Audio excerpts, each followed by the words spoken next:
The phases of evolution of microfinance could be divided into four subgroups. Now, this starts from the time of before the pre-independence era to the present modern day. Now, the phase one concludes the part of cooperative movement. To understand the cooperative movement, which constitutes of the first 60 years of the 20th century, we have to look at the different kind of movements that have taken place with regard to livelihood, with regard to rural upliftment, with regard to rural development.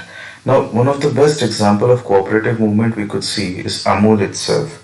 The Amul movement, being a three-tier cooperative movement, culminated during this phase only, and later on was able to give complete advantageous position, to reach an advantageous position for the people, for the most importantly the members of the cooperatives. The second phase being the subsidized social banking. Social banking started to happen in 60s to 90s, followed by phase 3, which is the SHG bank linkage program. Now in this case what happens is that mainly women, 4 or 5 women from a particular village community are appointed, or rather are selected, and are made a self-help group, which is the acronym of SHG.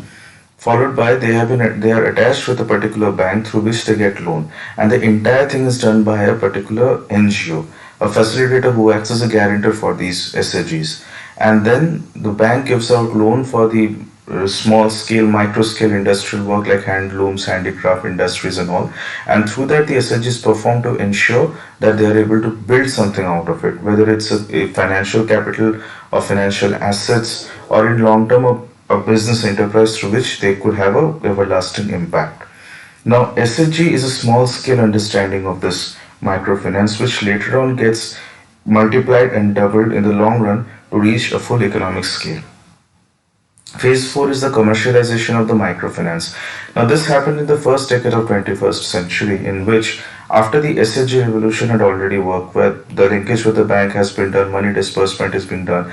Now to ensure that this entire market, the entire area of the rural sector is completely untapped, and to ensure that we get the best results out of it and we are able to unleash them out of their cages, this commercialization of microfinance started, and therefore small scale microfinance companies started to come up. Their work was to ensure that facilitate, be the platform for these people, be the platform especially for the women folk of the community of the rural areas, to ensure that they can have an independent living, they can have a self-sustainable living. And that is how this entire commercialization of microfinances happened. Previously, the role that NGOs used to take for formation of the SHGs, now the microfinance started to take. What the microfinance financial companies does is that they take the money from bank as a loan, on which they are charged an interest, and they give out this money to the SHG for their functioning. Now this SHG starts working in different sectors or different livelihood, or rather different business arenas. Maybe they can be tied with the CSR of a big multinational company. Then the entire problem of funding by the microfinance has been overlooked. It could easily be bypassed. There is no problem of interest rates coming up over there. And in the meantime, what happens is that because of the economic scales which has been achieved by a huge number of SHG groups working in a unilateral streamlined direction, yields huge profit, and that profit through which the SHGs are paid their share, the bank which has lended the money to the microfinance institution for functioning gets the money back with the interest, and the microfinance entity itself also keeps a profit of it because for its functioning.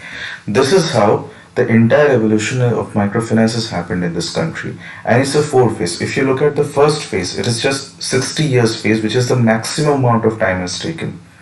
The platform, or rather the base of the entire microfinance fundamentals have started from there only.